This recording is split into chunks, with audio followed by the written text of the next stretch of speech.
சூரியனை படைத்தார், சந்திரனை படைத்தார், ஒன்றும் திருப்தியாகல. சமுத்திரத்தை இரண்டாக பிளந்தார், ஒன்றும் திருப்தியாகல.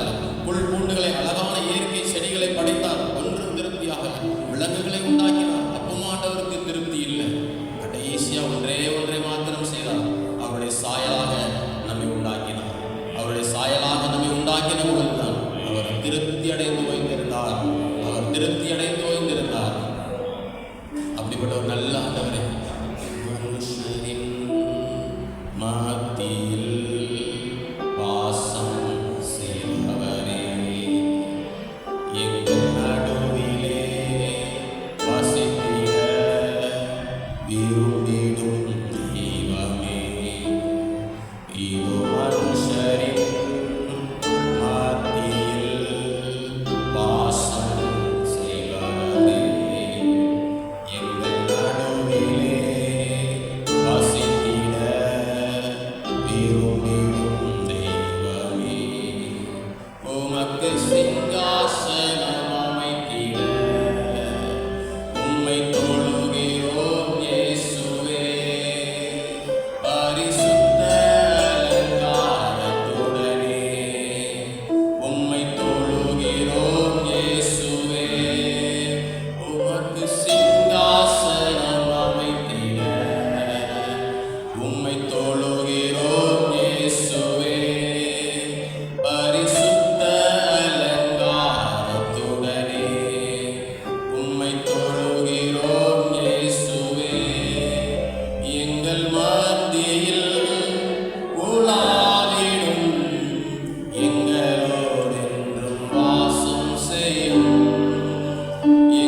திருப்பணிக்கு வழிநடத்தும் கிறிஸ்து கர்த்தருடைய ஆவியானவர் என்மேல் இருக்கிறார். தரித்திரருக்கு சுவிசேஷத்தை பிரசங்கிக்கும்படி என்னை அபிஷேகம் பண்ணினார். லூக்கா 4:9. கர்த்தருடைய ஆவியானவர் என்மேல் இருக்கிறார். தரித்திரருக்கு சுவிசேஷத்தை பிரசங்கிக்கும்படி என்னை அபிஷேகம் பண்ணினார். லூக்கா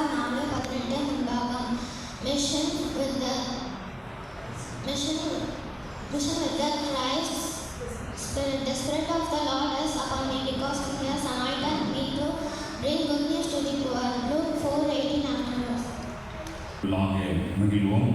ஆண்டவர் கடந்த நாட்களில் நல்ல காரியங்களை செய்து இந்த இடத்துல இந்த ஆலயத்தை பிரதிஷ்டை செய்வதற்காக கிருபை கொடுத்தார். அதற்காக தேவாதி தேவனுக்கு முதலாவது நாம் ஸ்தோத்திரங்களையும் நன்றிகளையும் ஏறெடுக்க நாம் அழைக்கப்பட்டிருக்கின்றோம். பண்டிகை நாட்களிலே அநேகருக்கு நன்றி சொல்வதற்கு வாய்ப்புகள் இல்லாமல் இருந்த நேரம் உண்டு. அது எந்த நேரத்தில் நான் ஒரு சிலருக்கு என்னுடைய நன்றியை செலுத்த நான் கடமைப்பட்டிருக்கின்றேன். நம்முடைய ஆலயமானது ஆகாய தீர்க்கதரிசியினுடைய புஸ்தகத்தில் சொல்லப்பட்டது போல, இந்த வீடு பாழாய் கிடக்கும் பொழுது நீங்கள் மச்சு பாவப்பட்ட உங்கள் வீடுகளில் குடியிருக்கும்படியான காலம் இதுவோ என்று சொல்லி இங்கே ஒரு கேள்வி எழுப்பப்பட்டிருந்தது. அதன்படி இந்த ஆலயமானது கடந்த சில ஆண்டுகளாக ஒழுகி கொண்டு பாழாய் கிடந்த ஒரு சூழ்நிலைக்குள்ளாக காணப்பட்டு கொண்டிருந்தது. ஆண்டவருடைய அநாதி தீர்மானத்தின்படி நம்முடைய திருச்சபையினுடைய ஒவ்வொரு பிள்ளைகளுடைய ஒத்துழைப்புகளின்படி இந்த ஆலயம் கட்டும்படியாக தேவாதி தேவன் நமக்கு கிருபை கொடுத்தார். 2ஆம் அதிகாரத்தினுடைய 9வது வசனத்தில் சொல்லப்பட்டது போல, முந்தின ஆலயத்தினுடைய மகிமையை பார்க்கிலும் இந்த பிந்தின ஆலயத்தினுடைய மகிமை பெரிதாயிருக்கும் என்று சேனைகளின் கர்த்தர் சொல்லுகிறதாக அங்கே வார்த்தைகள் சொல்லப்பட்டிருக்கிறது. அதன்படி கர்த்தர் பெரிய காரியங்களை இந்த இடத்தில் செய்வார் என்ற விசுவாசம் எனக்குள்ளாக பெருகி இருக்கிறது. ஏனென்றால் இந்த ஆலயத்தை கட்டும் பொழுது சுமார் 7 லட்சம் ரூபாய் மாத்திரம் நம்முடைய கடன்களில் உண்டு. பொழுது நானும் சகோதரர் சாமுவேல் அவர்களும் அநேக நாட்கள் பேசினது உண்டு. இந்த காரியத்தை நாம் செய்வதற்கு முன் வந்து விட்டோமே, எப்படி இந்த காரியங்களை நிறைவேற்றுவது என்று சொல்லி அநேக நாட்கள் பேசியிருக்கின்றோம். ஆனால்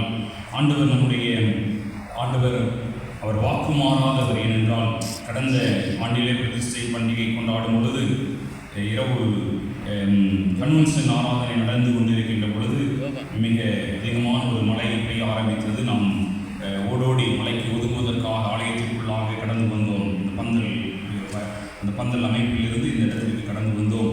ஆனால் இங்கேயும் பார்த்தால் ஓடுகள் உடைந்து போய் இங்கேயும் முழங்கி கொண்டிருந்தது. அப்பொழுது அந்த ஊழியக்காரர் சொன்ன ஒரு காரியம், அடுத்த வருடத்திற்குள்ளாக ஆண்டவர்களுக்கு இந்த ஆலயத்தை கட்டுவதற்கு கிருபை கொடுப்பார், மீதியான துணிக்கைகளை நீங்கள் எடுப்பீர்கள் என்று சொல்லி அவர் வாக்குத்தத்தமான வார்த்தைகளை கூறி ஜெபித்து சென்றார்கள். அதன் பேரில் ஆண்டவரிடத்தில் நாம் அந்த வார்த்தைகளை நினைவு கூர்ந்து விசுவாசத்தோடு ஜெபித்தோம். ஆண்டவர் இந்த மகிமையான ஆலயத்தை கட்டி முடிக்க செய்து அவருடைய வார்த்தைகளை நிறைவேற்றி கொடுத்திருக்கிறார். தேவாதி தேவனுக்கு நன்றி செலுத்த நாம் அழைக்கப்பட்டிருக்கின்றோம். இந்த நாளிலே விசேஷித்த விதமாக சகோதரர் சாமுவேல் அவர்களுக்காக நான் தேவாதி தேவனை ஸ்தோத்தரிக்கிறேன். ஏனென்றால் இந்த ஆலயம் இடிக்கப்பட்ட நாளிலிருந்து இந்த ஆலயமானது கட்டி முடிக்கப்பட வேண்டிய நாள் வரையிலுமாக அவர்களுடைய பணி இந்த இடத்தில் மிக நேர்த்தியாக இருந்தது. அவர்களுடைய உழைப்பு ஒரு சொல்லி முடியாத அளவிற்கு இருந்தது. ஏனென்றால் என்னை அவர்கள் இருக்கவே விட மாட்டார்கள். எங்கேயாவது ஒரு இடத்திற்கு நாம் செல்ல வேண்டும், யாரையாவது நாம் பார்க்க வேண்டும், என்னென்ன காரியங்களை நீ எவ்வாறு பிளான் வைத்திருக்கிறாய், எப்படி நீ செய்து கொண்டு இருக்கிறாய் என்று சொல்லி என்னை அதிகமாக தூண்டியவர்கள். அது மாத்திரமல்லாமல் அதிகமாக உழைத்தவர்கள். அவர்களுடைய உழைப்பிற்கு ஆண்டவர் நிச்சயமாக அவருடைய குடும்பங்களை ஆசீர்வதிப்பாராக. அவர்களுக்கு என்னுடைய சார்பாகவும் நம்முடைய திருச்சபையின் சார்பாகவும் நன்றியை தெரிவித்துக் கொள்கிறேன். அதுபோல நம்முடைய திருச்சபையினுடைய பெண்கள் ஒவ்வொரு நாட்களும் இந்த ஆலயத்தினுடைய முன்பகுதிகளை கூடி ஜெபித்தார்கள். அவர்களுடைய ஜெபம் ஆண்டவருடைய சன்னதியில் கேட்கப்பட்டதன் விளைவாக இந்த ஆலயமானது எந்த விதமான தொய்வுகளும் இன்றி, அந்த பணிகள் தொய்வுகள் இல்லாமல், எந்த விதமான குறைகளும் இல்லாமல் நேர்த்தியாக நடைபெறுவதற்கு ஏதுவாக அமைந்தது. அவர்களுக்காக ஜெபித்த பெண்களுக்காக இன்னும் ஒவ்வொருவருக்காக நான் என்னுடைய நன்றியை தெரிவித்துக் கொள்ள கடமைப்பட்டிருக்கின்றேன். அதுபோல மும்பை பட்டணத்திற்கு நாங்கள் கடந்து சென்றிருந்தோம். மும்பை பட்டணத்திற்கு கடந்து சென்றிருக்கின்ற பொழுது நாங்கள் வேகமாக கடந்து செல்வோம். அப்பொழுது நம்முடைய குருவானவர் அவர்கள் பலவீனத்தின் நிமித்தமாக சற்று தாமதமாக வருவார்கள். அப்பொழுது அவர்கள் பலவீனத்தை சுட்டி காட்டுவார்கள். இவ்வளவு வேகமாக என்னால் வர முடியாது என்று சொல்லி அவர்கள் எங்களோடு ஒத்துழைப்பு கொடுக்க முடியவில்லையே என்று சொல்லி அவர்கள் நொந்து கொள்வார்கள். அப்படியாக எங்களோடு பயணித்த நம்முடைய குருவானவர் அவர்களுக்கு நம்முடைய சபையின் சார்பாகவும் என்னுடைய சார்பாகவும் இந்த நேரத்தில் நன்றியை தெரிவித்துக் கொள்கிறேன். அந்த இடத்துல நம்முடைய தெற்கு நெடுங்குளம் சபையை சார்ந்த சகோதரர் மார்க் என்பவர் எங்களை முழுமையாக வழிநடத்தினார்கள். சில நாட்களாக எங்களை வழிநடத்தினார்கள். அவர்களுக்கும் நன்றியை தெரிவித்துக் கொள்கிறேன். அதுபோல நம்முடைய கிராமத்தை சேர்ந்த சகோதரர் எழில் அவர்கள், அவருடைய தகப்பனார் நம்முடைய ஊரை சார்ந்தவர்கள். இப்பொழுது அவர்கள் மும்பை பட்டணத்தில் குடியிருந்து வருகிறார்கள். அண்ணன் அவர்கள் பண்டிகை நாட்கள் முடிந்த உடனேயே எனக்கு தொடர்பு கொண்டார்கள். பண்டிகை சிறப்பாக நடைபெற்றதா என்று சொல்லி தொடர்பு கொண்டார்கள். நான் அவர்களை கட்டாயமாக வர வேண்டும் என்று சொல்லி அழைத்திருந்தோம். வருகிறேன் என்று சொல்லியிருந்தார்கள். ஆனால் குடும்ப சூழ்நிலையின் காரணமாக அவர்கள் வர முடியவில்லை. அவர்கள் எங்களை அழைத்து செல்வார்கள். ஒவ்வொரு வீட்டிற்கு கடந்து செல்லும் பொழுது அவர்கள் சொல்கிறதான ஒரு காரியம் எங்களுடைய மனதை அதிகமாக பாதித்தது. என்ன என்றால், எங்களுடைய ஊரிலிருந்து வந்திருக்கிறார்கள், எங்களுடைய ஊரில் ஆலயம் கட்டப்படுகிறது என்று சொல்லி அவர்கள் எங்களை அறிமுகப்படுத்துவார்கள். எனக்கு ஆச்சரியமாக இருக்கும்.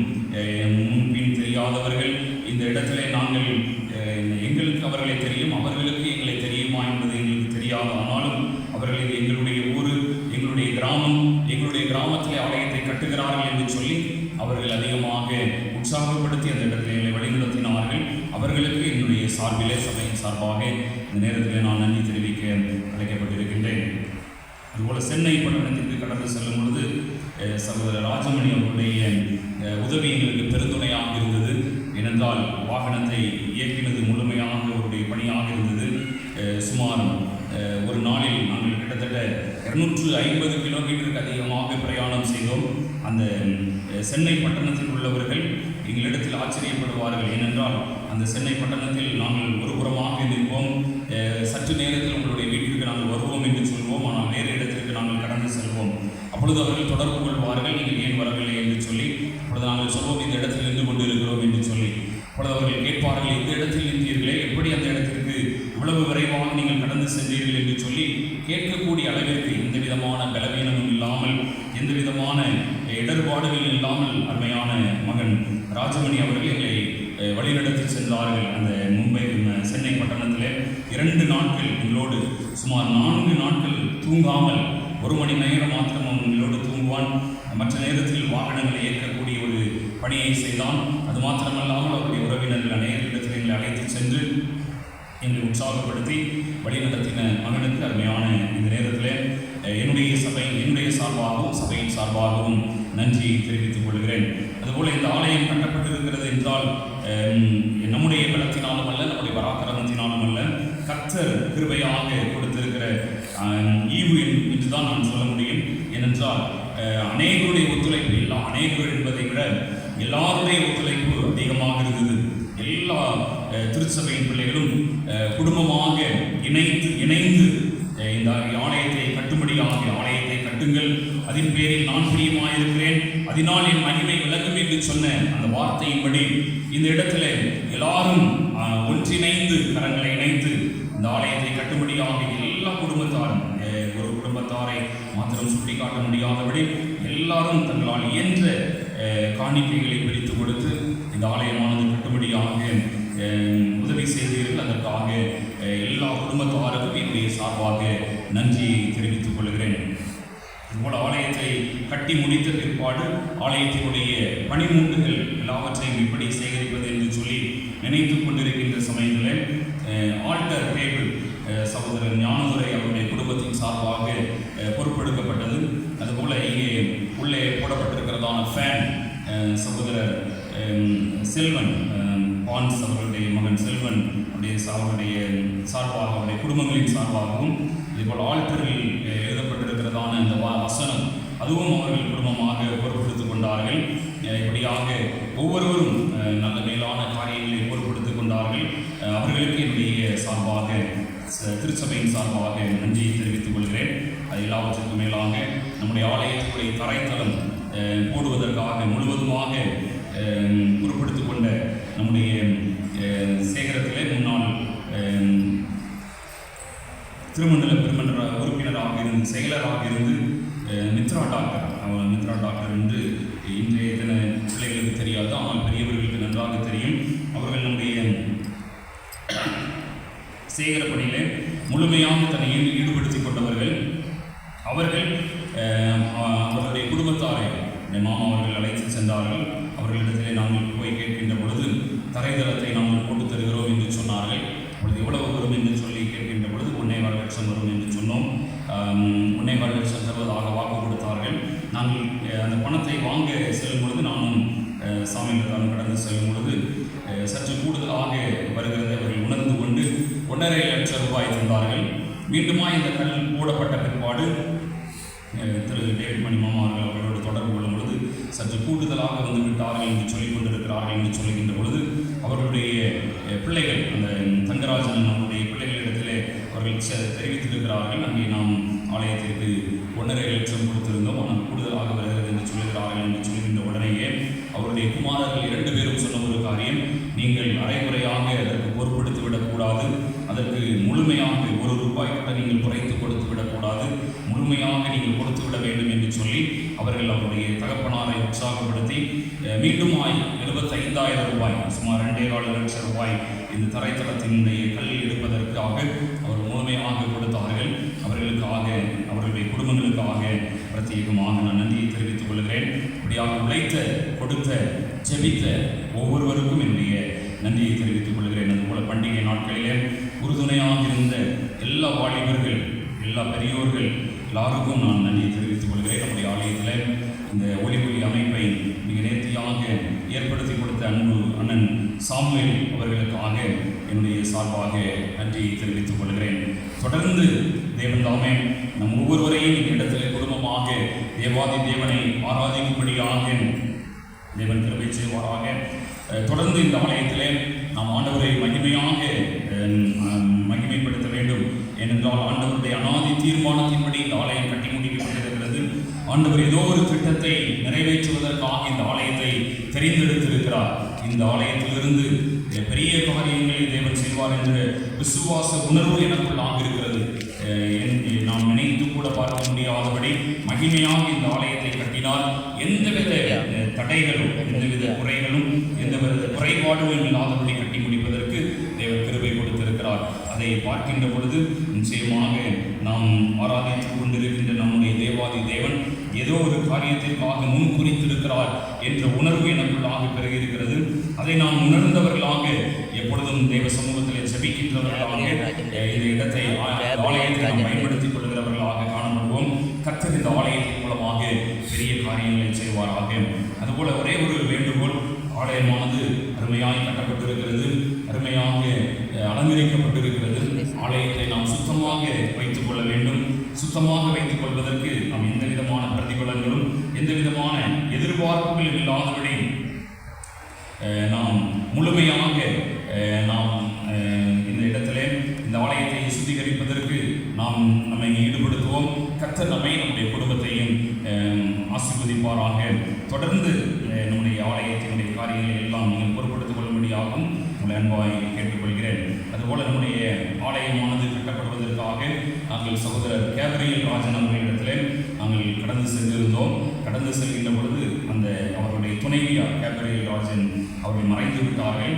மறைந்திருந்த போதிலும் அக்சால் அவருடைய உறவினர்கள், மிக நெருங்கிய உறவினர்கள் என்பதால் நாங்கள் அவர்களிடத்தில் தொடர்பு கொண்டோம்.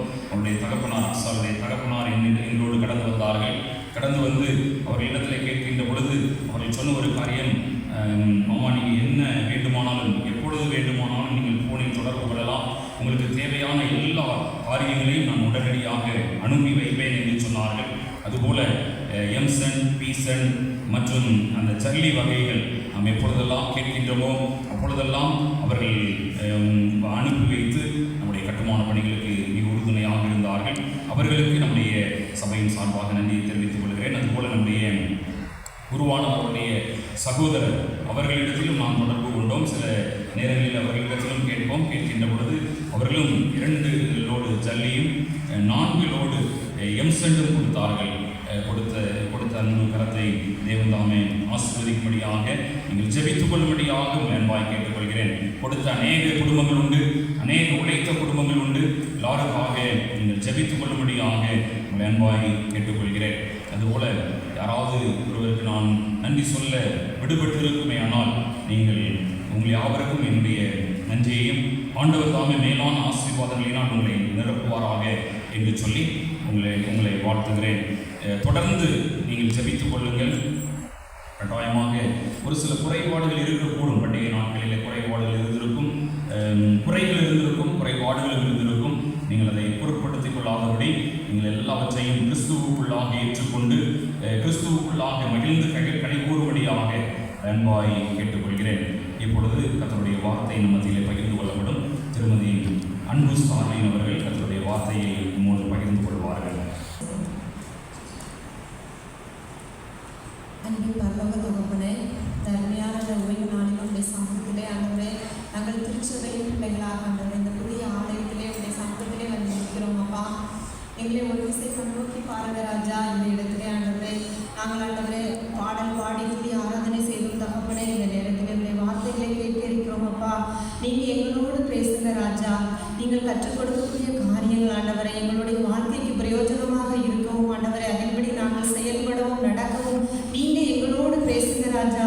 வழி நடத்துங்க. ஒவ்வொரு பிள்ளைகளையும் உடைய கரத்திலே தருகிறோம் தகப்பனே. அந்த லீதியாவின் இருதயத்தை திறந்தது போல ஆண்டவரை ஒவ்வொருவரும் மனக்கண்களை திறந்துருங்க ராஜா. உடைய வார்த்தைகள் எங்கள் இருதயத்திலே பேசட்டும் தகப்பனே. நீங்கள் மறைத்த ஆண்டவரை, என்னை மறைத்த அடியானை மறைத்த ஆண்டவரை நீங்கள் பேசுங்க தகப்பனே. ஆண்டவரை என்னை தரைமட்டு தாழ்த்துகிறேன் தகப்பனே. நீங்கள் ஆண்டவர் எங்களோடு இருந்து பேசுங்க, வழி நடத்துங்க. மீட்பர் இயேசு கிறிஸ்துவின் ஜெபங்கள் நல்ல பிதாவே, ஆமென். நம்முடைய கர்த்தரும் இரட்சகருமாகிய இயேசு கிறிஸ்துவின் நாமத்தினாலே உங்கள் அனைவருக்கும் என் அன்பின் வாழ்த்துதலை தெரிவித்துக் கொள்கிறேன்.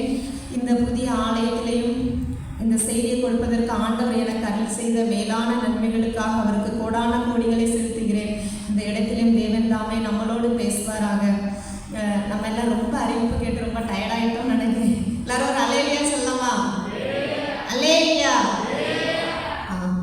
சரி, இப்போ நமக்கு இன்று திருச்சபை நம்மளுடைய தென்னிந்திய திருமணம் நமக்கு கொடுத்திருக்க தலைப்பு திருப்பணி. எல்லாரும் சொல்லுங்க பாப்பா, என்ன தலைப்பு? திருவசனம் சொன்னாங்கல்ல எல்லாரும்.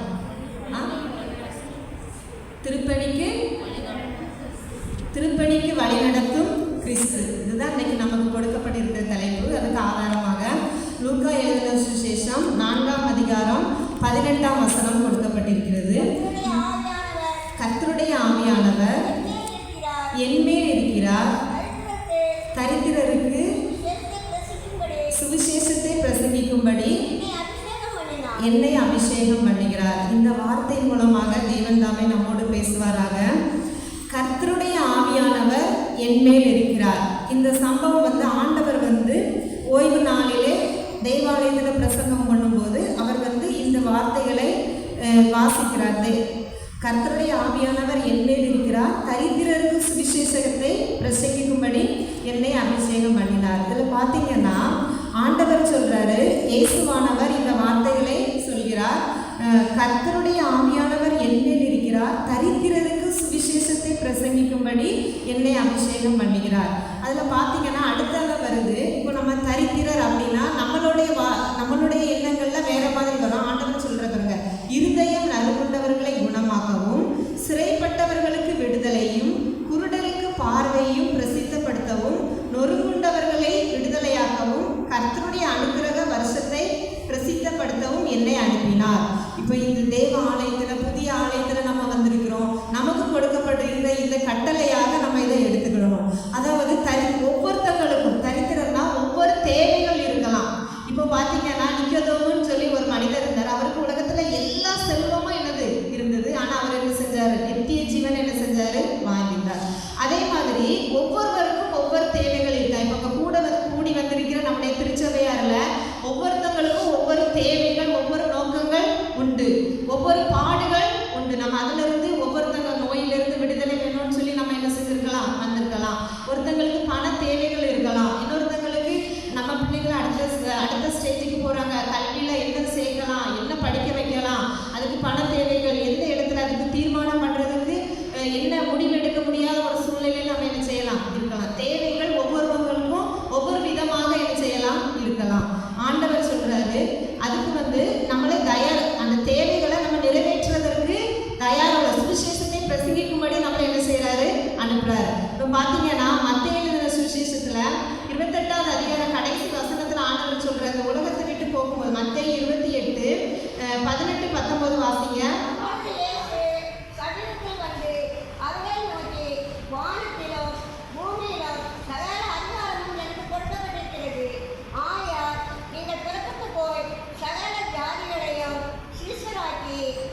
உங்களுக்கு கட்டளையிட்ட யாவையும் அவர்கள் கைக்கொள்ளும்படி அவர்களுக்கு உபதேசம் பண்ணுங்கள்.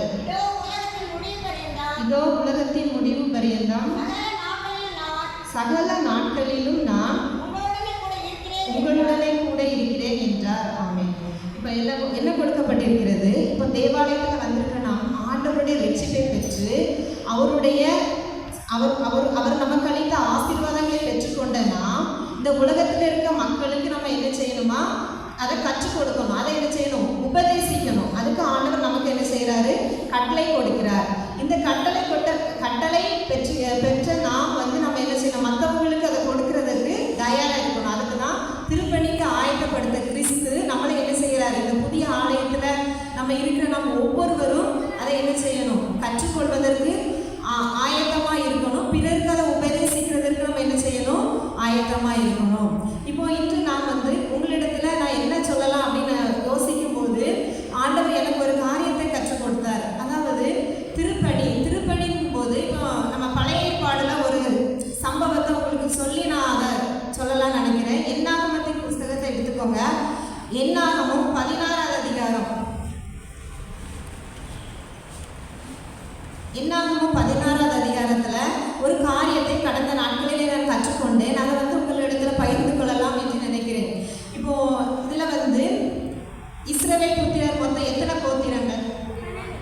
12. அவருக்கு எத்தனை குழந்தைங்க? இஸ்ரவேலோட குழந்தைகளை வச்சு தான் அந்த கோத்திரங்கள் பிரித்தாங்க. அவருடைய பிள்ளைகள்ல ஒருத்தருக்கு மட்டும் அந்த கோத்திரத்தில் இடம்பெறலை. அது யாரு? லேவி கோத்திரத்தை என்ன செய்யலை? இடம்பெறலை. அந்த லேவி கோத்திரத்தை ஆண்டவர் பிரித்தெடுத்தார். எதற்காக பிரித்தெடுத்தார்? ஆசாரிய ஊழியம் செய்வதற்காக பிரித்தெடுத்தார். இந்த லேவிக்கு 3 குமாரர், கோகாத், கெர்சோன், மெராரி அப்படின்னு சொல்லி 3 பிள்ளைங்க அவங்களுக்கு என்ன செஞ்சாரு? இருந்தாங்க.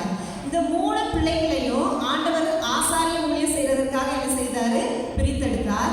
பிரித்தெடுக்கும் போது 3 பேருக்கும் ஒவ்வொரு பணிவிடை என்ன செஞ்சாரு? கொடுத்தார். திருப்பணி, ஆண்டவருடைய ஆசாரிப்பு கூடாரத்தில் திருப்பணி செய்வதில் 3 பேருக்கும் 3 விதமான பணிகளை கொடுத்தார். ஒரு புத்திரருக்கு என்னது கொடுத்தார் அப்படின்னா, ஆசாரிய மகா பரிசுத்த ஸ்தலத்தில் சேவை செய்யக்கூடிய ஒரு ஊழியத்தை என்ன செஞ்சாரு? கொடுத்தார். இன்னொரு குழந்தைகளுக்கு என்ன செஞ்சு கொடுத்தாருன்னா, தேவாலயத்தில் உள்ள பணிமுட்டுகளை எல்லாம் சுத்தம் செய்யவும் அதை காவல் காக்கிறதுக்கு என்ன செஞ்சாரு? கொடுத்தாரு. இன்னொரு பிள்ளையோட அவங்களுடைய குடும்பத்தாருக்கு என்ன கொடுத்தாங்க அப்படின்னா, அப்போ ஆசாரிப்பு கூடத்தை சுற்றி, அதாவது சுமை சுமக்கிற வேலை, அதாவது அந்த பலிபீடத்துக்கு தேவையான விறகுகளை கட்டைகளை பொறுக்கிறதுக்கும் இந்த மாதிரி வேலைகளை என்ன செஞ்சாரு? கொடுத்தார். இது தேவன் ஒவ்வொருத்தங்களுக்கும் ஒவ்வொரு வேலையை என்ன செஞ்சாரு? பிரித்து கொடுத்தார். இப்போ இது அப்படியே போயிட்டு இருக்கும்போது அங்கே கோராகு அப்படிங்கிற ஒருத்தர் வராரு. அவர் என்ன செய்கிறாரு அப்படின்னா, நம்ம எல்லாரும் ஒரே பெற்றோர், லேவிக்கு பிறந்த பிள்ளைகள் தான். அப்போ அதில் அவனுக்கு மட்டும் அந்த வேலை, பரிசுத்த ஸ்தலத்துக்கு போகக்கூடிய ஒரு வேலை கொடுத்துருக்கு, எங்களுக்கு இந்த வேலை கொடுக்கல. அது எப்படி? எல்லாருக்கும் என்ன செய்யணும்? எல்லா வேலையும் கொடுக்கணும்னு சொல்லி என்ன செய்கிறாரு? அந்த ஊரில் உள்ள முக்கியமானவங்க, அந்த ரூபன் வம்சத்தில் உள்ள, அதாவது பெரிய பெரிய தலைவர்கள் எல்லாம் என்ன செய்கிறாரு? கூட்டிகிட்டு போய் மோசைக்கு முன்பாக என்ன செய்கிறாங்க? நியாயம் கேட்குறாங்க. இப்போ நம்ம இந்த உலக பிரகாரமாக யோசிக்கும் போது நம்மளும் மற்றவங்க, இப்போ நம்ம இந்த உலகத்தில் வாழ்ந்துக்கிட்டு இருக்கிற இந்த காலகட்டங்களில் நம்ம யோசிக்கும் போது நம்ம என்ன செய்வோம்? ஒரு தகப்பனுக்கு 3 பிள்ளைகள் இருந்தால் எல்லாருக்கும் சரிசமமாக தான் என்ன செய்யணும்? இருக்கணும். சரிசமமாக தான் மரியாதை எல்லாமே இருக்கணும். நம்ம என்ன செய்வோம்? நினைப்போம். எல்லாரும் அதே மாதிரி தான் நினைப்போம். ஆனால் தேவன் கொடுத்த ஊழியத்தை அதன்படி தான் நம்ம என்ன செய்யணும்? அப்போ எல்லா மக்களும் ஆமாம் நீங்கள் சொல்கிறது கரெக்டு தான் அப்படின்னு சொல்லி என்ன செய்கிறாங்க? கூட்டம் கூடி மோசைக்கு முன்பாக என்ன செய்கிறாங்க? பிரச்சனைக்கு என்ன செய்கிறாங்க? வராங்க. அப்படி வரும்போது அப்போ மோசை என்ன சொல்கிறாரு? அவர் ஒரு தேவனுடைய மனுஷன். அவன் அவன் முகக்குப்புற என்ன செய்கிறாரு? விழுந்து பிரச்சனை என்ன செய்ய வேண்டாம், நமக்குள்ள பிரச்சனை பண்ண வேண்டாம், தேவனே என்ன செய்யட்டும்? முடிவெடுக்கட்டும். அவர் சொல்லி பார்க்குறாரு, ஆண்டவருடைய பரிசுத்த ஸ்தலத்தில் ஊழியம் செய்வதற்கு தெரிந்தெடுக்கப்பட்டவர்கள் தான் செய்யணும், தாழ்மைப்படணும். அப்படி தாழ்மைப்படும் போது அவர் நம்மளை என்ன செய்வார்? உயர்த்துவார். நிறைய காரியங்கள் நம்ம செய்யும் போது, நமக்கு வசதி வாய்ப்புகள் வரும்போது நம்மை அறியாமல் நமக்குள்ளே ஒரு பெருமைகள் நமக்கு என்ன செஞ்சிருது? வந்துடுது. ஆனால் ஆண்டவர் சொல்கிறாரு, கர்த்தருக்கு முன்பாக தாழ்மைப்படணும். நம்ம எந்த இடத்துலலாம் ஆண்டவருக்கு முன்பாக நம்ம தாழ்மைப்படுத்துகிறோமோ, நம்ம தாழ்மையாக இருக்கும்போது அந்த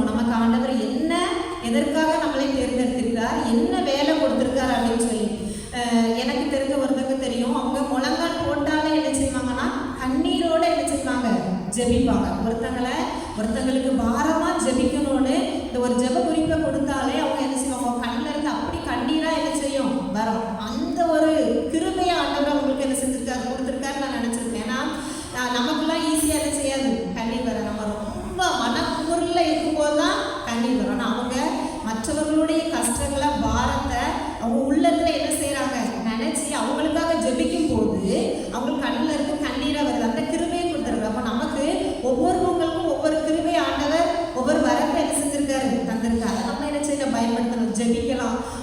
ஆலயத்துக்கு என்ன ஆண்டவருடைய திருப்பணிக்கு நான் ஏதாவது ஒரு சின்ன ஒரு உதவி என்ன செய்யணும் என்னுடைய வாழ்க்கையில் அப்படின்னு சொல்லி நம்ம ஆண்டவருக்கு முன்னே என்ன செய்யணும் வரணும். வரும்போது ஆண்டவர் நம்மளை என்ன செய்யறாரு, திடப்படுத்துறாரு. திடன் கொண்டு என்ன செய்யறாரு சொல்றாரு, நம்மளை திடப்படுத்தி வளர்ந்தெடுக்கிறார்.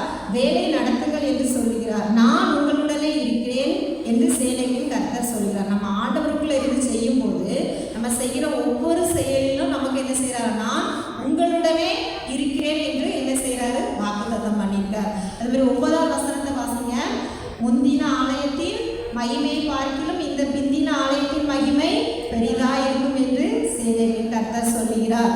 பார்த்தீங்கன்னா நம்ம இந்த இடத்துல பழைய ஆலயத்துல எல்லாரும், எனக்கு இந்த புத்துநேரியில ரொம்ப மிகவும் பிடித்த ஒரு காரியம் என்னன்னா, எல்லா பெண்களும் வந்து என்ன செய்வாங்க, நம்மளுடைய பெற்றோர்கள் வந்து ஜெபம் பண்ணுறதை பார்க்கும்போது ரொம்ப வித்தியாசமாக இருக்கும், ஆசையாக என்ன செய்யும் இருக்கும்.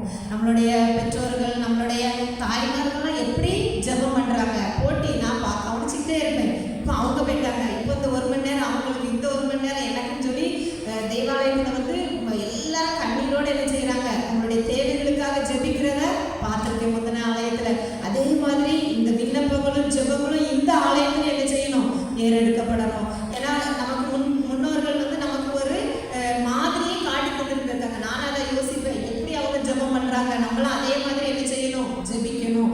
ஒவ்வொருத்தவங்களும் எப்படி ஆலயத்தில் வந்து பிள்ளைகளுக்காக, பொது காரியங்களுக்காக, இப்போ நம்ம ஆலய கட்டுமான பணிக்காக ஒவ்வொரு நாளும் அவங்க ஜெபிக்கிறத கேட்கும்போது ரொம்ப ஆசையாக இருக்கும். நமக்கு அந்த வாய்ப்பு கிடைக்கல, அந்த தேவன் அவர்களுக்கு கொடுத்துருக்காரு. அந்த ஆலயத்தில் வந்து என்ன செய்கிறாங்க, ஜெபிக்கிறாங்க. இப்போ இந்த ஆலயம் இவ்வளோ ஒரு மகிமையாக இவ்வளவு சீக்கிரமாக கட்டப்பட்டிருக்குன்னா நான் என் மனசில் நினைக்கிறேன், அவங்களுடைய ஜெபங்கள். இந்த இடத்துல கூடி கூடி வந்து என்ன செஞ்சாங்க, ஜெபிச்சாங்க. நம்மளுடைய தாய்மார்கள் பண்ணின ஜெபம் தான் இது எல்லாத்துக்கும் ஒரு காரணம். அதே மாதிரி நம்மளும் இன்னும் ஜெபிக்கிறவர்களாக என்ன செய்யணும் காணப்படும். நம்மளுடைய பெற்றோர்கள் நமக்காக ஜெபித்ததுனால நம்ம என்ன செஞ்சிருக்கோம், நல்லா இருக்கும். இதே மாதிரி நம்ம பெற்றோர்களோட ஆசீர்வாதங்கள் மற்றவர்களும் என்ன செய்யணும், பெற்றுக்கொள்ளணும். அவர்களுக்கும் ஜெபிக்கிறதுக்கு ஒரு தூண்டுகோலாக நம்ம என்ன செய்யணும் இருக்கணும். அடுத்தது பாருங்க, இவ்விடத்திலே சமாதானத்தை கட்டளையிடுவேன் என்று சேனைகளின் கர்த்தர் உரைக்கிறார் என்று சொல்லியிருந்தார். இதை நம்ம வாக்குத்தத்தமாக இந்த இடத்துல இந்த ஆலயத்தின் மகிமை என்ன செய்யணும், பெரிதா இருக்கணும். நம்ம எவ்வளவோ ஆசீர்வாதங்களை இந்த பழைய ஆலயத்தில் இந்த இடத்துல இருந்து நம்ம என்ன செஞ்சிருக்கோம், பெற்றுக்கொள்ளிருக்கோம். நம்ம ஒவ்வொருவரும் நம்முடைய வாழ்க்கையை நம்ம யோசித்து பார்க்கலாம். நானே நிறைய நேரங்களில் கண்ணீரோடு இந்த இடத்துல வந்து எத்தனையோ காரியங்களை இருக்காம என்ன செஞ்சிருக்கேன், ஜெபிச்சு பெற்றுக்கொண்டிருக்கிறேன். நம்ம ஜெபிக்கும் போது ஆண்டவர் வார்த்தையின் மூலமாக நமக்கு என்ன செய்வார், பேசி ஆறுதல் படுத்துவார். ஒவ்வொரு வார்த்தையில நமக்கு என்ன செய்வார், தருவார். அந்த இடத்துல வந்து நம்ம ஜெபித்து எத்தனையோ காரியங்களை பெற்றுக்கொண்டிருக்கோம். அதே மாதிரி இந்த புதிய ஆலயத்திலையும் மகிமையாக நம்ம என்ன செய்யணும், நிறைய காரியங்களை என்ன செய்யணும், பெற்றுக்கொள்ளணும். அது மற்றவர்களுக்கு சாட்சியா என்ன செய்யணும் சொல்லணும். வாரம் இங்கே வந்து நான் இந்த காரியத்தை பெற்றுக்கொண்டேன் அப்படின்னு சொல்லி ஒவ்வொரு நாளும் ஒவ்வொரு சாட்சிகளை சொல்லும் போது அது மற்றவர்களுக்கு ஒரு பிரயோஜனமாக என்ன செய்யும் இருக்கும். நம்ம அதுக்கு ஏற்ற ஒரு பாத்திரமானவர்களாக நம்ம என்ன செய்யணும் இருக்கணும். இப்போ வந்து நம்ம இந்த காற்றுக்கொண்ட காரியங்கள்னா ஃபர்ஸ்ட் கர்த்தருக்கு முன்பாக நம்ம என்ன செய்யணும், தாழ்மைப்படும். நமக்கு ஆண்டவர் என்ன ஒரு கிருபையின் வரங்களை கொடுத்திருக்காரோ திருப்பணி செய்வதற்கு நம்மளை அழைக்கிறார். ஆண்டவர் நமக்கு என்ன ஒரு வரங்களை கொடுத்திருக்காரோ அதை பயன்படுத்தி அந்த திருப்பணி என்ன செய்யணும். ரெண்டாவதாக அவருக்கு முன்பாக நம்ம என்ன செய்யணும், தாழ்மைப்படணும். மூணாவதாக ஜெபிக்கணும். ஜெபிக்கிறவர்களாக இருக்கும்போது நம்ம முந்தின ஆலயத்தின் மகிமை காட்டில இந்த பிந்தின ஆலயத்தின் மகிமை பெரிதா இருக்கும்னு ஆண்டவர் நமக்கு கொடுத்திருக்காரு. அடுத்தது இந்த இடத்துல ஒரு சமாதானத்தை கட்டளையிடுவேன் என்று என்ன செஞ்சிருக்காரு, வாக்கு பண்ணியிருப்பார். நம்ம ஒவ்வொரு உள்ளத்திலையும் ஒரு சமாதானத்தை ஆண்டவர் என்ன செய்வார், கட்டளையிடுவாராக. தேவன்